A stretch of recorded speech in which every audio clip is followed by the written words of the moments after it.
everyone, Jess from Living by the F Word here. It is Saturday, June 6th. I'm not sure when this video will come out, hopefully by tomorrow morning. So good morning, or whenever you're watching this. I hope you're having a great day so far. I wanted to come on here to talk about the last week, which I know at this point has been very draining to hear what certain people have to say. I know certain opinions are hurting people. I know a lot of things are hurting people. I know that emotions are running high, and there's a lot of anger and sadness and betrayal and disappointment going on right now. It's a very difficult time for a lot of people.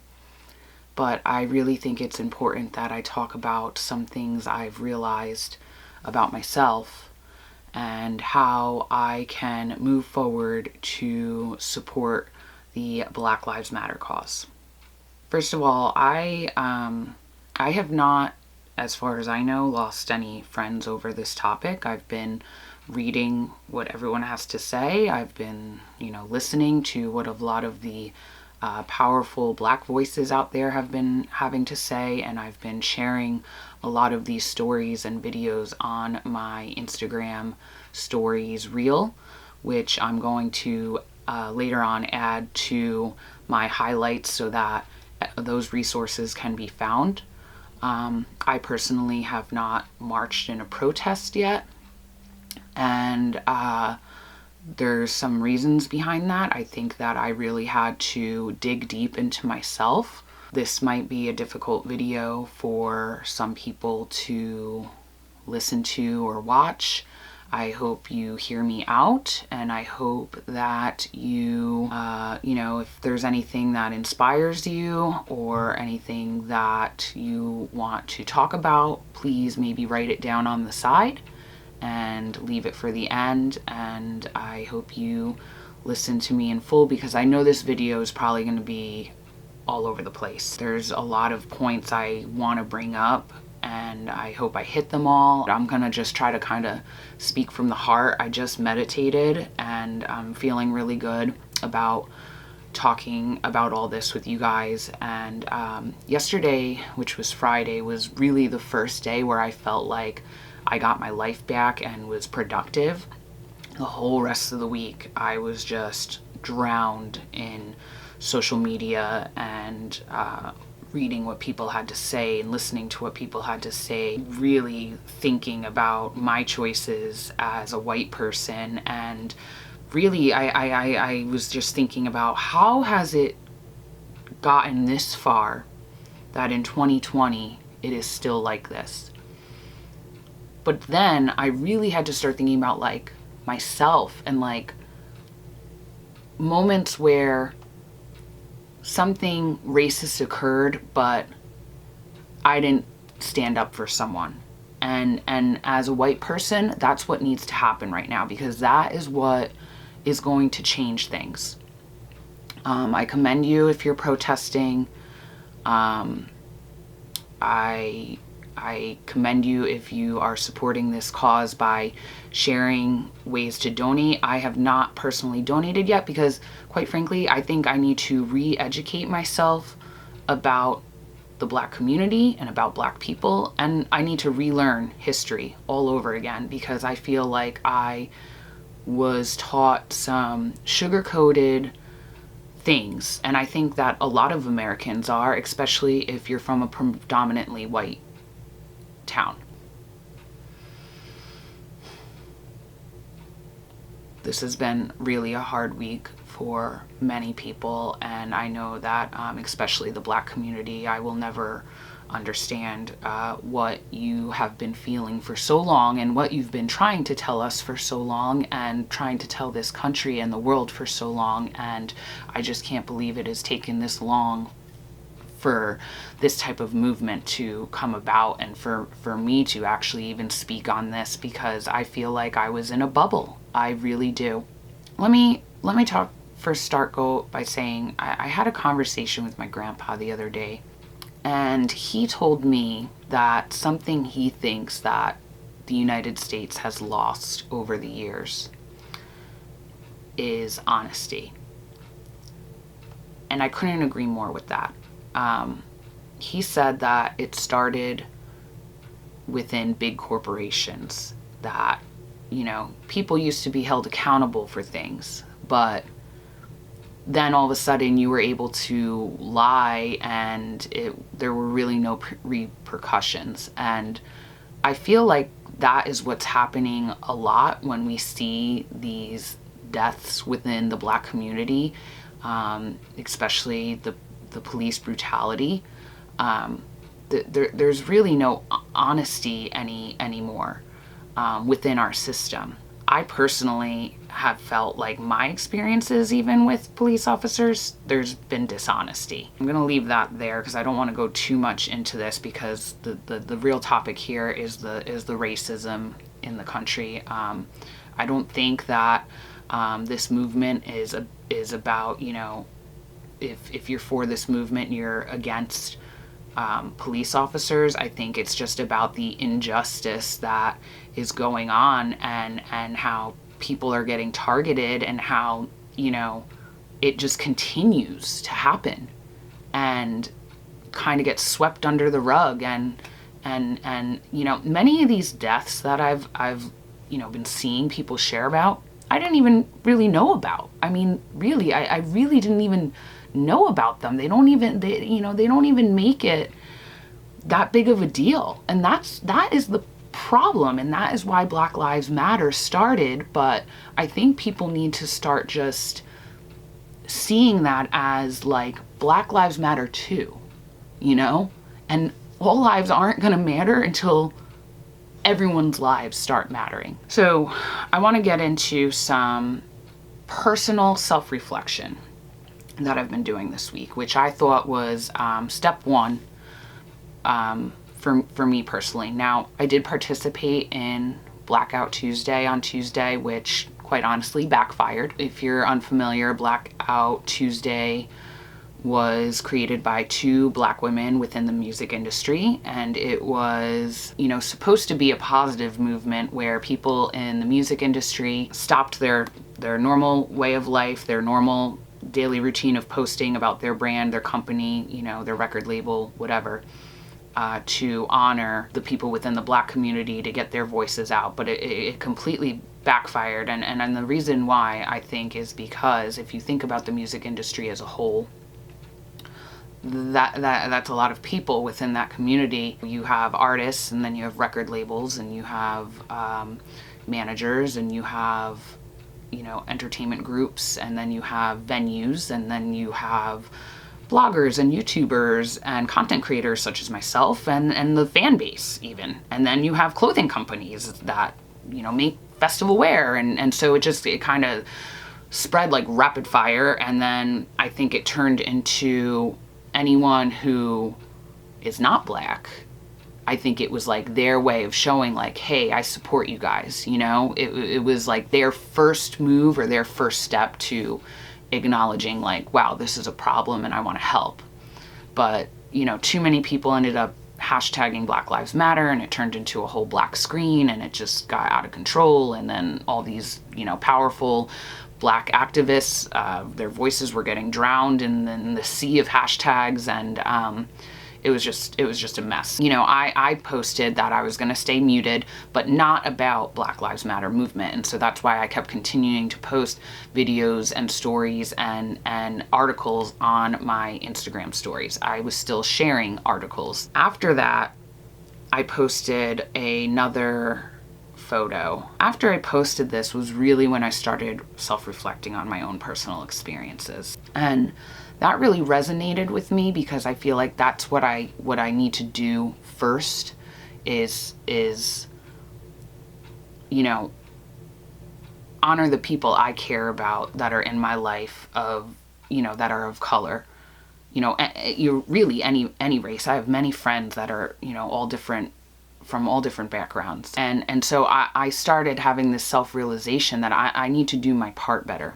When I was digging into myself and searching about how I've failed, how I personally have failed and have in a way contributed to why this racism is still going on in the country. It really was like just such a awakening for me. Like, I just can't believe it's taken me this long, and I think for many people this is really what you all need to think about. I started college in 2005. I was in a racism and sexism class in the United States. I think I still have the textbook somewhere. I really want to go try to find that.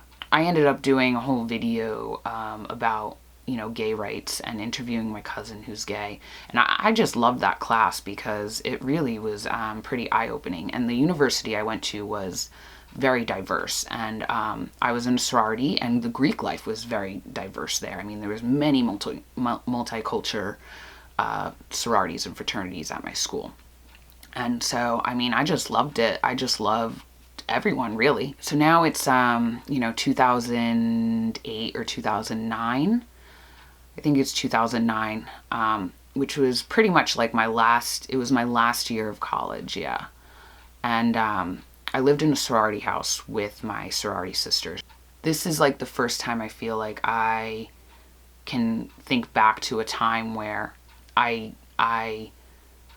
didn't do enough to stand up for my black friend. There was a fight that broke out between the guy I was dating and my friend from college. It was after one of our formals. If you don't know what a formal is, it's like a party, and you know, there was always open bar, and everyone was always belligerent, and it was always crazy. And then we were back at our house afterwards, and it was which is no excuse for this, by the way. I'm just kind of setting the scene for you that everyone was completely shit-faced. And there was a huge fight. There was an argument that happened between the guy I was dating and my friend who was black. And I came over and just immediately started defending my boyfriend, just completely defensive of, and, you know, protecting him or whatever. This was like really like the first relationship I had ever been in since high school. So, you know, this is someone I cared about, and I was going to stand with them, and, you know, this was my partner and whatever. And I didn't know, but he had called him the N-word, and I didn't know that. And do I believe that he did? Yes. Yes. And I'm sure he did.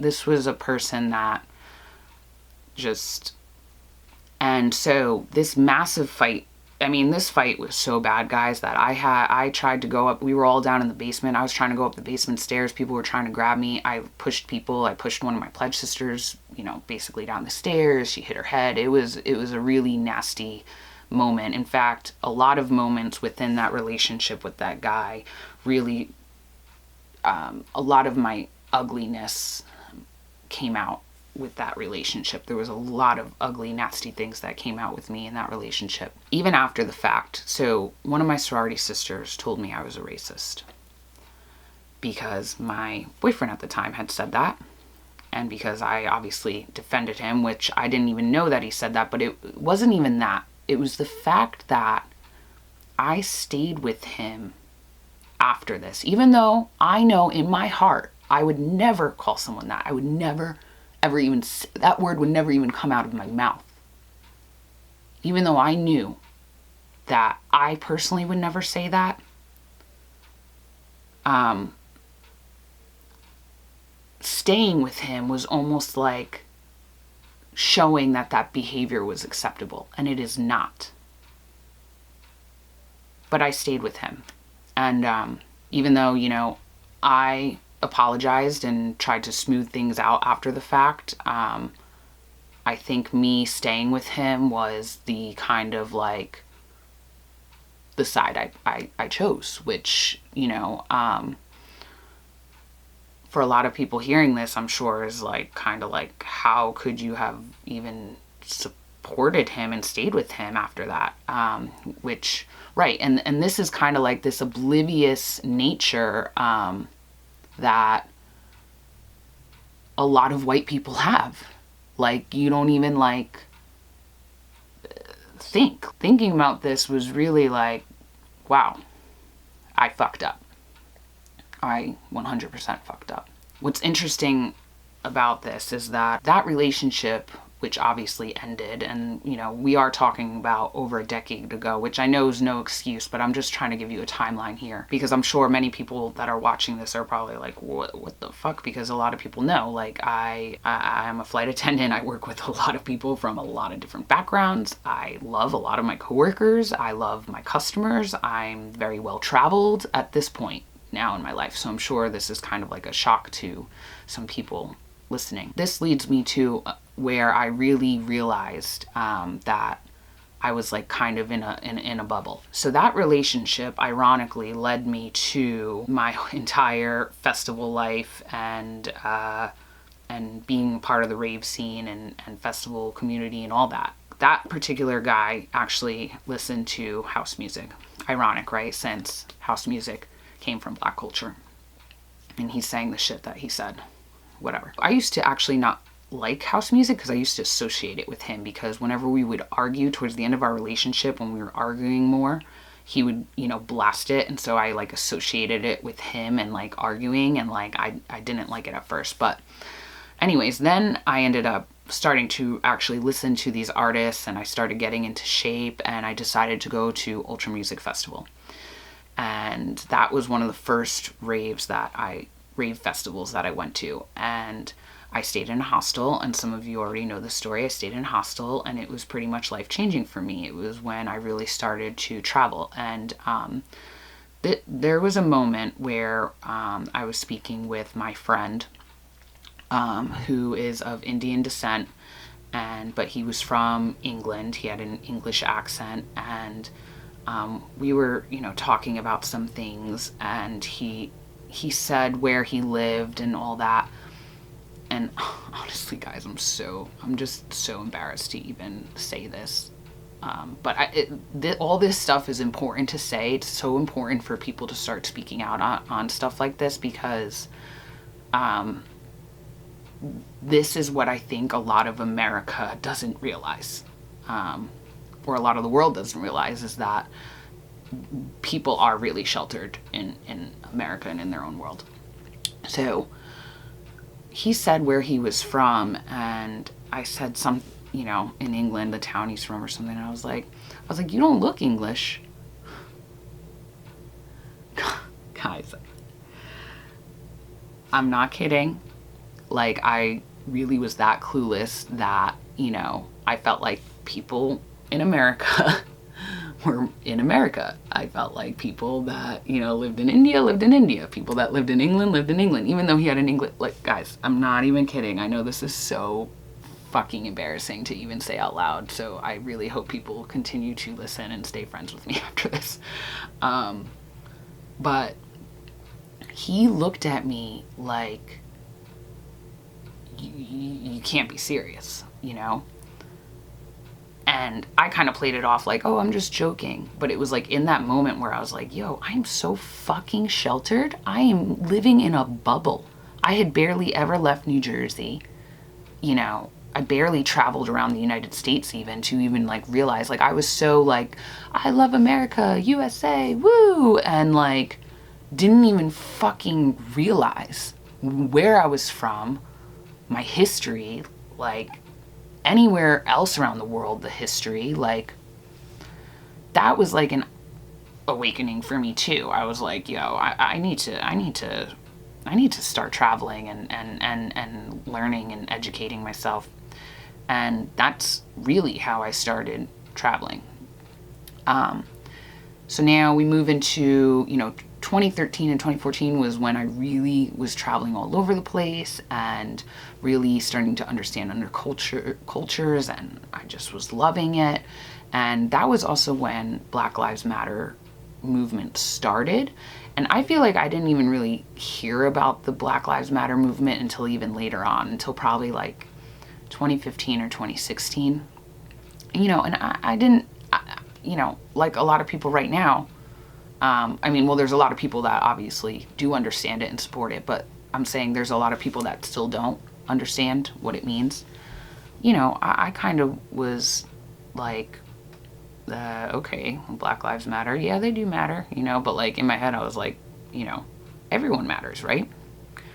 I really didn't understand the injustices that were, and the killings that were happening with them. I mean, I really, really didn't even realize what they were trying to say. It needs to stop. And I think that the way it's going to stop is by us acknowledging that we have suppressed this bullshit for so long and been like, you know, if we did see a headline like that, it would be like a reaction of like, wow, that's just wrong. Wow, that's some bullshit.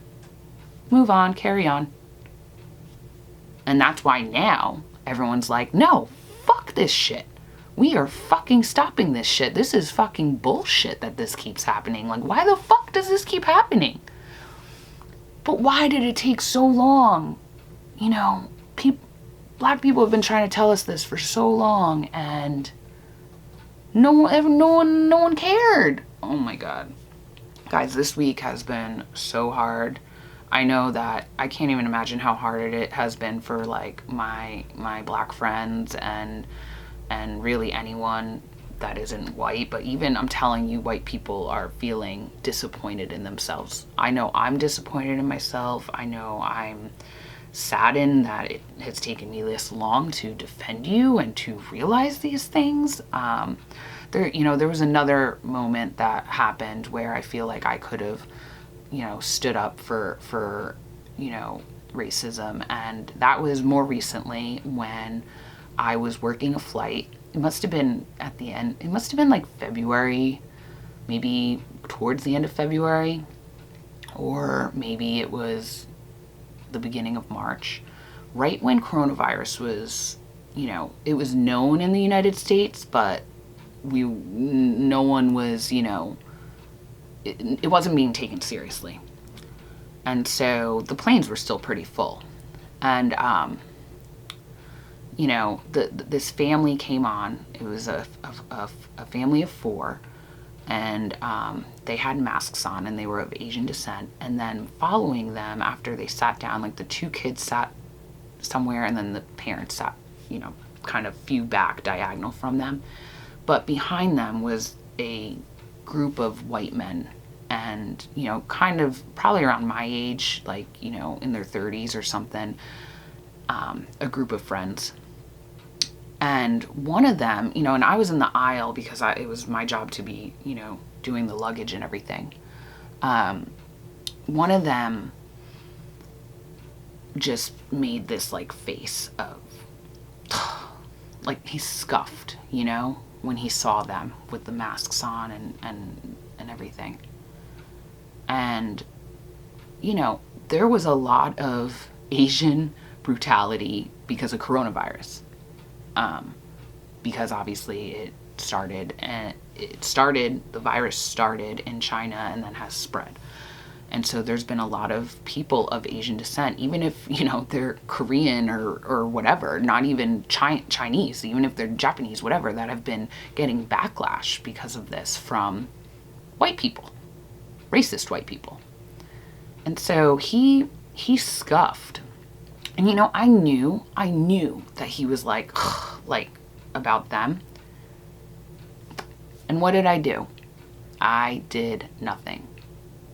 Because I was afraid. And this is why a lot of people are fearful of speaking out. They're afraid they're going to lose something. They don't realize what we would gain as a society. Now, I was afraid if I started shit with this guy, I would lose my job, because you know what? Everyone, especially on planes nowadays, especially with flight attendants, everyone just wants to sue your ass and sue your company and fucking, you know, start shit with you. So I felt like if I started shit with him and was like, you got a problem? He either would have responded back like, no, I don't have a problem, and then I would have looked like a freaking bitchy psycho flight attendant. Or, sorry guys, my camera just cut off, so that's telling me that the video is long and it's breaking it up, but I just restarted it because I just want to make sure I have all this. At first I was like, did none of that just record? Oh my God. So where was I at? I was just apologizing to my friends that, you know, in my heart, I feel like I've always been a good friend and I've always, you know, been anti-racist, but I've realized that there's just been things that I've done that have contributed to racism in the United States by not standing up to people, is basically the point I'm getting at. And so that is where I am starting with this process in order to support the Black Lives Matter movement and anti-racism in general around the world. There have been a lot of great resources I've been watching, and I have decided I'm going to order some books from Black-owned shops or publishers in order to support their small business and to really read about, you know, why we have such an issue in the world. And I really think I need to relearn history. History was never one of my, in fact, it was always my least favorite subject because I thought it was boring. But it was also very sugar-coated what we learned, and I think this needs to be changed. I think that in order for our younger generation to really understand what the fuck happened in this country, we need to stop, you know, praising people. Especially, you know, in the South, you see these monuments that are finally being taken down. Good. Why the fuck are we honoring monuments of racism? And racist, you know, things, you know, why don't we put, you know, some type of art sculpture or something showing how we've overcome shit like this? But the reason why we can't do that is because we haven't. Clearly we haven't.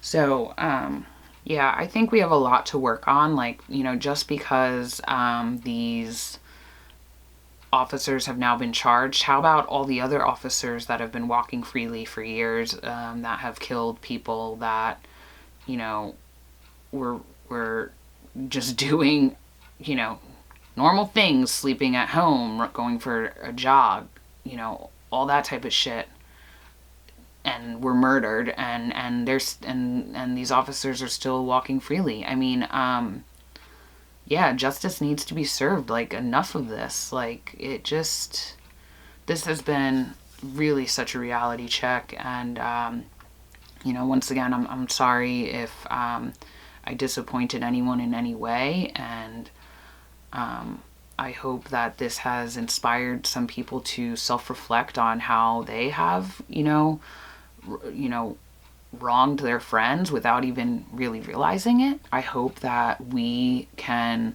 move forward as a society together and unite to, you know, have equality amongst all of us.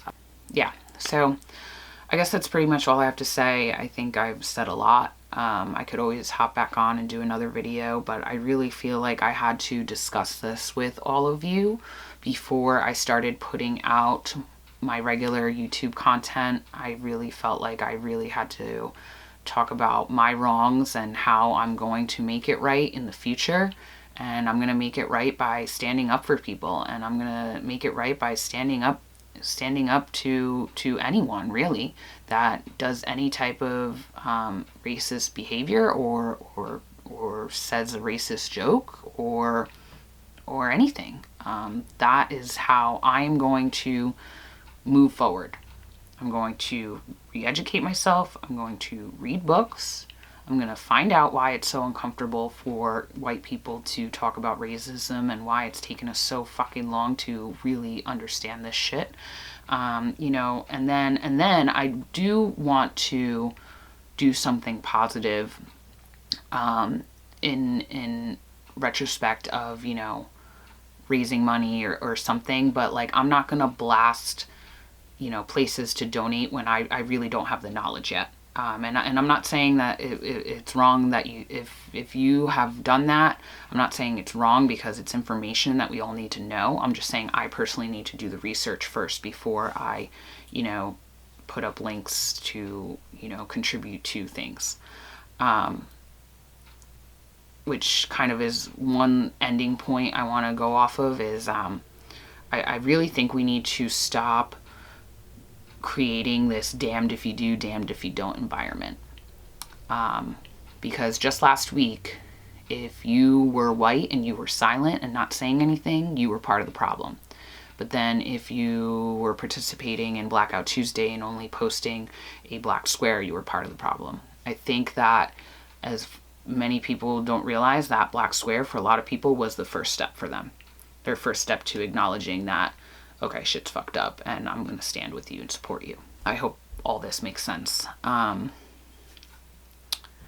Anyways, once again, if this was your first video of mine that you saw, I'm Jess, living by the F word. I typically do videos about all the F words that I love, so flying and travel, festivals, fashion, fine art, fitness, fulfill it yourself mentality, and projects and food. There's a lot of F words that I love, so that's what I'm usually all about. So thank you so much for taking the time to actually listen to me speak on this, and I hope it was eye-opening for some of you and helpful for some of you, and I hope it didn't make anyone angry or upset, although I completely accept responsibility if it did, but I just am really trying to help people open up and be a voice in this in the right way. One last thing, I got a new Oracle deck, and I'd like to shuffle a card for everyone to see how we could all move forward together in this situation. I usually do tarot cards, but I finally got my first Oracle deck, which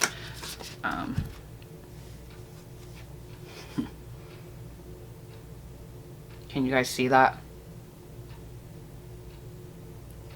Healing chaos. And it's a tornado with butterflies.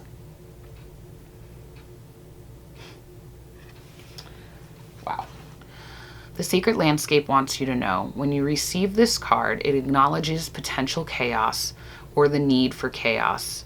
As an activator for profound heading in your life, if your life seems chaotic, know that it has an underlying energy of healing. You are being healed on all levels. You are a healer. Alternatively, if your life is calm to the point of being stagnant, this card suggests that it might be time to create a bit of chaos in your life. It will activate healing, do the unexpected, and mix life up a bit. I'm going to leave you on that one. It's so beautiful. I can't stop looking at it. Anyway, thank you guys for listening to me. I will be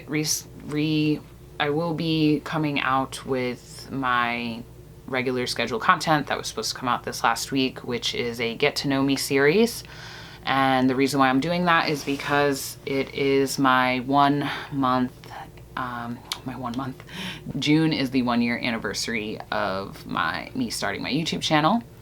And I thought people might want to get to know me and my brand a little bit better. I also just hit 200 subscribers, so exciting times. That's what's going to be coming up next for you guys. Once again, thanks so much for listening and hearing me out, and I love you guys, and I hope we can get through all this together and fight for equality and justice. See you in the next one.